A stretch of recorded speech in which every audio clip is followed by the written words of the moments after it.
Before I talk about our vacuum tube elevator, a residential elevator we use daily, I'd like to look at some of the facts about serious physical problems that limit mobility and accessibility for the disabled. Nearly 15 million U.S. adults live with severe joint pain from arthritis. Some have problems opening doors as well as gripping door handles. At least 5 million Americans have fibromyalgia. Again, some have problems with opening doors as well as gripping door handles. More than 100 million Americans suffer from chronic pain. Some types of pain restrict abilities like opening doors, especially heavy doors. 31 million Americans experience low back pain at any given time, and it is the single leading cause of disability. Getting older increases the risk of serious back issues. The lower back is the most stressed part of the body when opening the door of our elevator.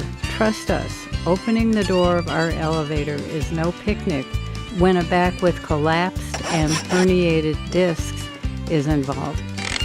31% of U.S. adults have some sort of neck or back condition that causes them pain.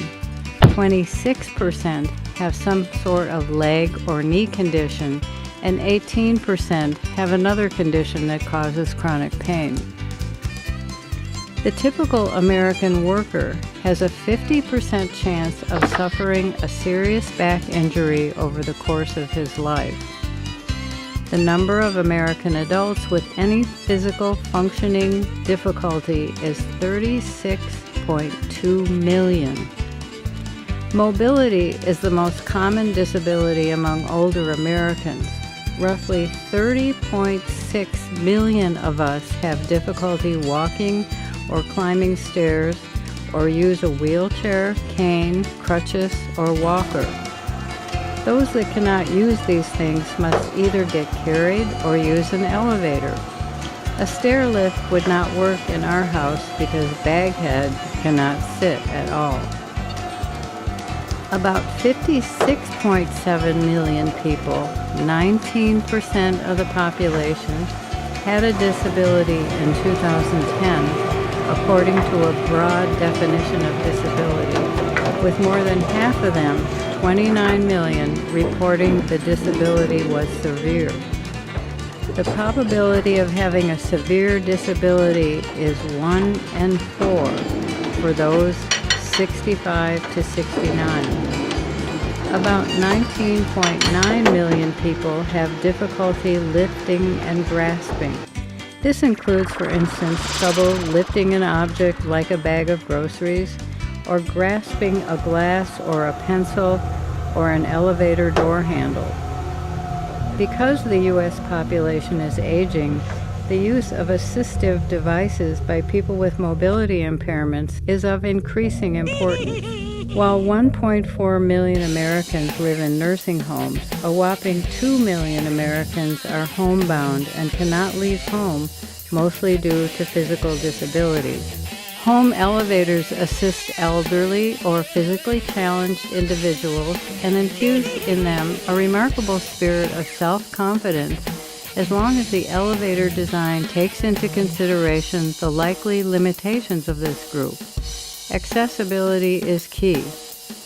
As mentioned, 1/4 of the fast-growing population of elderly Americans have severe disabilities, many of which center on bad backs, mobility issues, and lifting and grasping issues. A difficult-to-open door is an extreme frustration for the elderly or physically challenged who need an elevator for greater independence. Few elderly disabled veterans like Baghead are innovative enough to invent and build the type of accessibility device needed to deal with a difficult-to-open door, so they would be forced to have a person help them with door opening at both ends of the ride.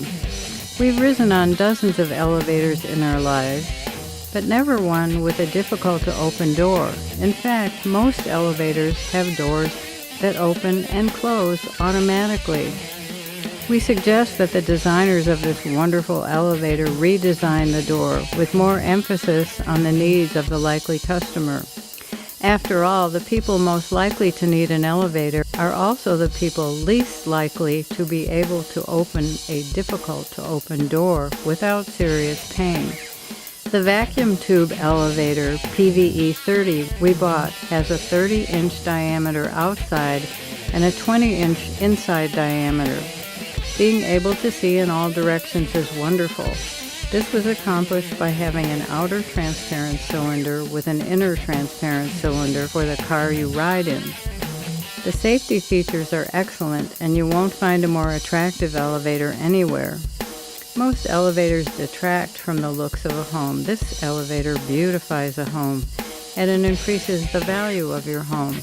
There is a phone in the elevator in case of emergency. This is a good safety feature, but it is placed so low that Baghead kept ramming his shoulder into it. Additionally, it was too easy to bounce the phone on the way out the door, which always knocked the receiver off the hook. So we decided to mount the phone higher up, but without any drilling or epoxy or superglue. We're just using a masonite offset board that we fastened using the screws and holes that were originally used to hold the phone against the wall in the elevator.